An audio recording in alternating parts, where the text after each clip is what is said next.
আমার সালাম এবং শুভেচ্ছা নেবেন।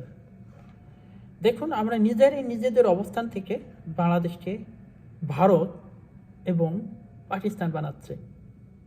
কীভাবে? একটু লক্ষ্য করুন।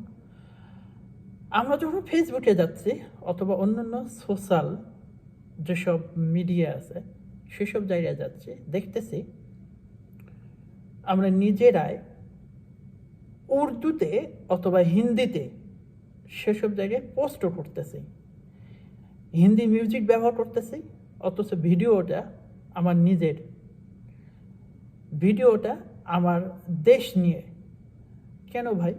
দেশের ভিডিও, আমার নিজের ভিডিও, আমি কেন অন্য দেশের ভাষা নিয়ে এসে এখানে ট্যাগ করব, পোস্ট করব?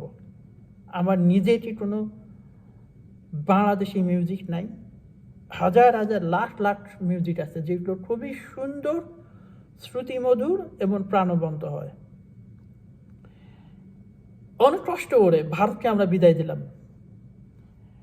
ভারতের আগ্রাসনকে বিদায় দিলাম, কিন্তু এই যে গান বাজনা প্রোডাক্ট, এগুলো এখনো আমাদের মধ্যে আছে, এইগুলো থেকে আমরা এখনো বের হতে পারতেছি না। নিজের বিবেককে প্রশ্ন করুন। এতগুলো মানুষ জীবন দিল, আর তাদের সাথে কি আমরা গাদ্দারি করতেছি না? এবার আসুন পাকিস্তানের ব্যাপারে। সমন্বয়করা বা কিছু বাবা মা তুলে আমি কখনো গালি দেয় না, কিছু কুত্তা, এরা পাকিস্তান থেকে শিল্পী এনে তাদেরকে কোটি টাকা দিয়ে কনসার্ট করলাম। কথা হচ্ছে, আমরা কেন সেটা করতে যাব? 1952 সালে শফিক, সালাম, রফিক, জব্বার বা আরও অনেকে জীবন দিছে ভাষার জন্য। এই পাকিস্তানিদের বাংলাদেশে ডেকে এনে গান শোনার জন্য,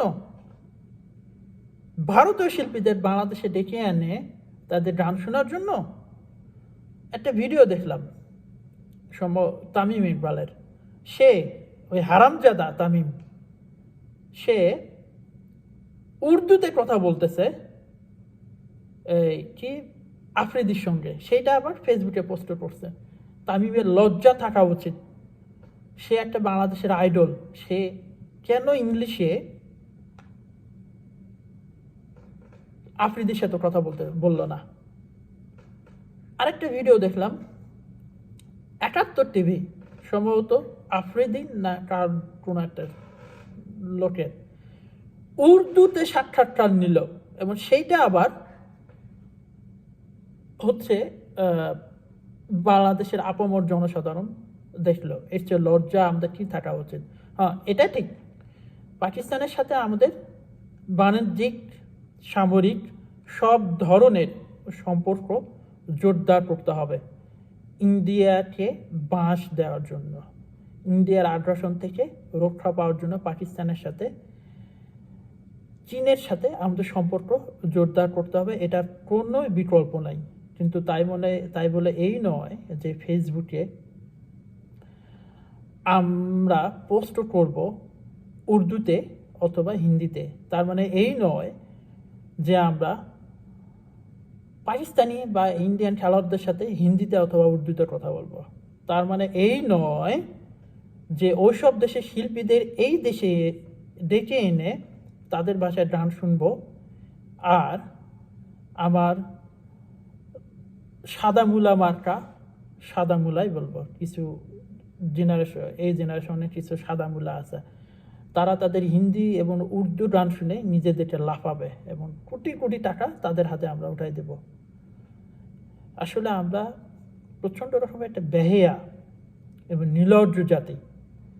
আমার ভাই বোন, চাচা মামা, খালা খালো, দাদা দাদি, এরা ভাষার জন্য জীবন দিল, দেশকে রক্ষা করার জন্য জীবন দিল, রক্তের দাড়ি এখনো মিশে নাই।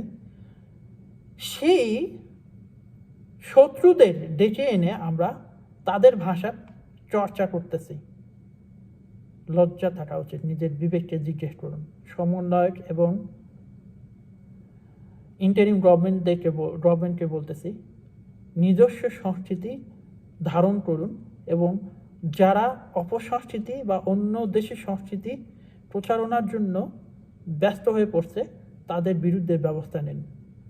ভালো থাকবেন, সুস্থ থাকবেন আল্লাহর রহমতে, এবং নিজের দেশকে ভালোবাসবেন, নিজের সংস্কৃতিকে ভালোবাসবেন।